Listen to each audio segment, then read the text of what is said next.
হুঙ্কারি সার, পালালেন সিদ্দিকুল্লাহ। বৃহস্পতিবার উস্কানি দিলেন আর শুক্রবার পলায়ন। প্রশাসন কড়া হতেই সিদ্দিকুল্লাহর যাবতীয় জারিজুরি খতম।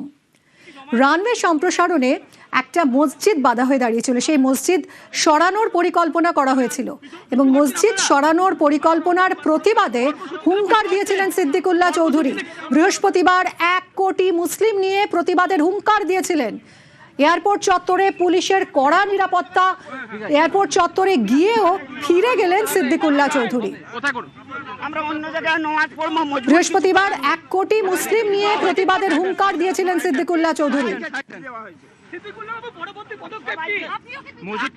कल जुमा है, इस जुमा के दिन बंगाल के 1 करोड़ मुसलमान माँ बहनों से गुजारिश की कि ये बैज पहनेंगे, ये पहनेंगे, नमाज पढ़ने जाएंगे, अल्लाह से दुआ करेंगे और पुरअमन एहतजाज करके चले आएंगे। বৃহস্পতিবার এই হুঙ্কার দিয়েছিলেন আর শুক্রবার পলায়ন। প্রশাসন কড়া হতেই সিদ্দিকুল্লাহর জারিজুরি খতম। আজ এয়ারপোর্ট মসজিদের জন্য পশ্চিম বাংলার 4 কোটি মুসলমানের জন্য ধর্মনিরপেক্ষ গণতান্ত্রিক দেশপ্রেমিকের জন্য একটা কালা দিবস। আমরা আশা করি, আমরা চাইছি এয়ারপোর্ট অথরিটি মসজিদ খুলে দিক। নেক্সট স্টেপ এক হলো আদালত, আর একটা হলো অফিসিয়ালি চিঠি। আজকে একটা অন্য রকমের চেহারা দেখা গেল, এটাও বলা যেতে পারে পরিবর্তনের চেহারা। কীরকম চেহারা? আজকে সিদ্দিকুল্লাহ চৌধুরী তিনি বলেছিলেন যে এয়ারপোর্টের এই যে ভেতরে যে মসজিদ, সেই মসজিদে নামাজ পড়তে দেওয়া বারণ করা হয়েছে জাতীয় সুরক্ষার কারণে, কিন্তু তিনি বলেছিলেন তিনি বেশ লোকজন নিয়ে এসে সেখানে তিনি নামাজ পড়বেন এবং কালো ব্যাচ পড়বেন, আরও নানান প্রোগ্রাম। আমরা কি দেখলাম সকাল থেকে? আমরা এই এয়ারপোর্টের 7 নম্বর গেটের বাইরে আছি। এখানে বিপুল পুলিশ দেওয়া আছে, central forces, Paschimbanga police, Bidhannagar কমিশনারেটের প্রচুর পুলিশ দেখা গেল এবং তার সাথে সাথে দেখা গেল যে রাস্তাও কোথাও কোনো রকম কোনো আটকানো বা কোনো রকম গাড়িতে গাড়িতে লোক আসা, এই চেহারা কি এই চেহারা এই ছবি কিন্তু ধরা পড়েনি। কেন এই কথাটা বলছি? এই কথাটা এই কারণেই বলছি, কারণ ঠিক 1 বছর আগে সিদ্দিকুল্লাহ চৌধুরী রামলীলা ময়দানে সভা ডেকেছিল, যদিও সেটা সভা ছিল, কিন্তু তার জন্য গোটা কলকাতা শহর আটকে পড়েছিল। কোনো রকম কোনো বাস গাড়ি যাতায়াত করতে পারেনি এবং সেটা একটা অসহনীয় পরিস্থিতি তৈরি হয়েছিল। আর আজকে এই পরিবর্তনের পর যখন সিদ্দিকুল্লাহ চৌধুরী একটা ডাক দিয়েছেন, দেখলেন সিদ্দিকুল্লাহ চৌধুরী তো একেবারে বলা যেতে পারে চলেই গেলেন। তার সঙ্গে যারা আছেন তারা বললেন যে না, উনি এখানে কিছু করবেন না। অর্থাৎ পুলিশ যেভাবে 163 ইম্পোজ করেছে এবং যেভাবে এখানে আজকে সকাল থেকে নজর রেখেছে, রুট মার্চ করেছে, তার থেকে একটা জিনিস খুব স্পষ্ট যে ইচ্ছে থাকলে সব হয়, আর সেই ইচ্ছেটা থাকার খুব প্রয়োজনীয়তা রয়েছে। রাস্তার একেবারেই ফাঁকা। সিদ্দিকুল্লাহ চৌধুরী তিনি চলে গেছেন, নামাজ এখানে পড়া হবে না। সব থেকে বড় কথা এটা যে এটাও একটা পরিবর্তন। ক্যামেরাম্যান অংশুমান রয়ের সাথে কমলিকা সেনগুপ্ত, নিউজ 18 বাংলা। জাতীয় নিরাপত্তা, বিমানবন্দরের নিরাপত্তাই অগ্রাধিকার। গত 12ই জুলাই হুঁশিয়ারি দেন মুখ্যমন্ত্রী শুভেন্দু অধিকারী। জাতীয় নিরাপত্তা, বিমানবন্দরের নিরাপত্তা অগ্রাধিকার পাবে, এইটাই সরকার। অন্য সরকার হলে ধমকাতো, যেমন রেজিনগরের লোকটা ধমকাতো, এখন আর ধমকায় না। এই বিমানবন্দরের লোকেশন খুব গুরুত্বপূর্ণ নিরাপত্তার ক্ষেত্রে। চীন, বাংলাদেশ সব কাছে, এটা আন্তর্জাতিক বিমানবন্দর। এইখানে এইভাবে খুলে রাখা যায় না।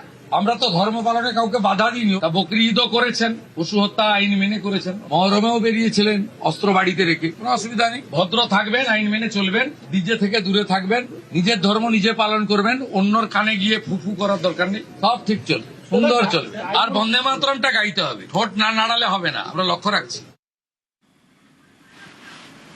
গত বছরের এপ্রিলে তৃণমূল জামানাতেও হুঙ্কার দিয়েছিলেন এই সিদ্দিকুল্লাহ চৌধুরী। সেদিন কি বলেছিলেন দেখুন। যদি বলতাম জ্যাম করব তো 50টা জায়গায় 2000 করে বসে যেতাম, যেটা এখন হয়নি, পরে কিন্তু হবে। বলে করব, বলে প্রথমে জেলাকে একটু টাইট করি, তারপরে কলকাতার 50টি জায়গায় 10,000 হলে কত লাগবে? বাস এরা আসবে কলকাতায় বসে চিড়ে গুড় পানি বাতাসা মুড়ি খাবে আর একটু বসবে। গত জানুয়ারিতে বেলডাঙ্গায় বিক্ষোভের নামে যে অশান্তি হয়েছিল, যে তাণ্ডব চলেছিল, সেই নিয়ে কি বলেছিলেন তৎকালীন মুখ্যমন্ত্রী মমতা বন্দ্যোপাধ্যায়, শোনাবো। ফ্রাইডে জুম্মাবার পবিত্র বার, যেমন শিবেরও বার, মা দুর্গারও বার, সন্তোষী মাতারও বার, তেমনি ফ্রাইডে জুম্মার নেওয়া যাবে। এখন যদি দুর্গাপুজো দেখতে এসছে কোটি কোটি লোক, সেখানে আপনি যদি একটা মাইক লাগিয়ে দেন তাহলে সবাই শুনবে। তো ফ্রাইডে জুম্মাবার এমনি সংখ্যালঘুদের কাছে একটা সেন্টিমেন্ট আছে, সেখানে সবাই ফ্রাইডে জুম্মার নামাজ করতে এসছে। এখানে কেউ কেউ যদি তার রাজনৈতিক চরিতার্থ করবার জন্য উস্কে দেয়, সংখ্যালঘুদের ক্ষোভটা স্বাভাবিক। আর পালা বদলের পর গত মে মাসে পার্ক সার্কাসে বিক্ষোভে ধুমধুমার পরিস্থিতি হয়, আক্রান্ত হয় পুলিশও। আর এই ঘটনার পরই কড়া বার্তা মুখ্যমন্ত্রী শুভেন্দু অধিকারীর। পুলিশের গায়ে হাত দিলে বরদাস্ত নয়, পুলিশকে হাত খুলে অ্যাকশনের নির্দেশ দিয়েছিলেন মুখ্যমন্ত্রী।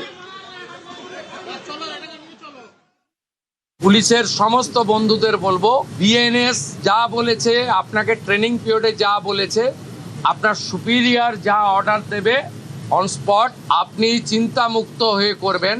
কে কোন দল করেন, কে কোন ধর্মের লোক, কে কোন সম্প্রদায়ের লোক, কে কোন প্রভাবশালীর ক্লোজ লোক, তার এগেনস্টে অ্যাকশন নিতে গেলে 5 বার ভাবতে হবে।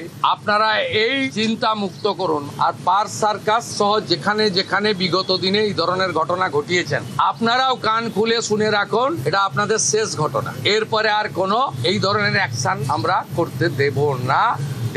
যদি করেন, আমার থেকে খারাপ কোনো পুলিশ মন্ত্রী হবে না। প্রতিবাদের নামে গুন্ডামির দিন শেষ, বদলের বাংলায় পুলিশেও বদল। মুখ্যমন্ত্রীর কড়া বার্তার পরই অ্যাকশনে পুলিশ। 17ই মে বিক্ষোভের নামে রণক্ষেত্র চেহারা নেয় পার্ক সার্কাস। কিভাবে ডান্ডায় ঠান্ডা করতে হয় বুঝিয়ে দেয় পুলিশ। আসানসোলেও বিক্ষোভের নামে তাণ্ডবে জিরো টলারেন্স। এবার বিমানবন্দর চত্বরে সিদ্দিকুল্লাহকেও দম দেখালো পুলিশ। সিদ্দিকুল্লাহকে 1 ইঞ্চিও জায়গা ছাড়ল না পুলিশ। বিমানবন্দরে দুর্ভেদ্য ব্যারিকেড তৈরি করে পুলিশ। জমায়েতের শুরুতেই প্রতিবাদের শেষ, হুঙ্কারি সার। পুলিশি কড়াকড়িতে পালালেন সিদ্দিকুল্লাহ চৌধুরী।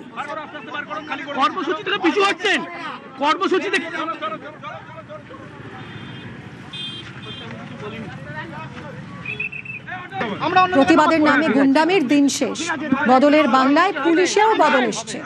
মুখ্যমন্ত্রীর কড়া বার্তার পরই অ্যাকশনে পুলিশ। 17ই মে বিক্ষোভের নামে রণক্ষেত্র হয় পার্ক সার্কাস। 3টে ছবি পাশাপাশি দেখাচ্ছি আপনাদের। পার্ক সার্কাস, আসানসোল আর বিমানবন্দর চত্বরের সম্প্রতি ছবি। পার্ক সার্কাসে কি হয়েছিল? একেবারে রণক্ষেত্র চেহারা নিয়েছিল 17ই মে পার্ক সার্কাস, কিন্তু সেখানে কিভাবে ডান্ডায় ঠান্ডা করতে হয় তা বুঝিয়ে দিয়েছিল পুলিশ। আসানসোলেও বিক্ষোভের নামে একেবারে তাণ্ডব হয়, সেখানেও জিরো টলারেন্স। আর এবার বিমানবন্দর চত্বরে সিদ্দিকুল্লাহ চৌধুরীকেও দম দেখালো পুলিশ। সিদ্দিকুল্লাহকে 1 ইঞ্চিও জায়গা ছাড়লো না পুলিশ। বিমানবন্দরে একেবারে দুর্ভেদ্য ব্যারিকেড তৈরি করে রাখলো পুলিশ।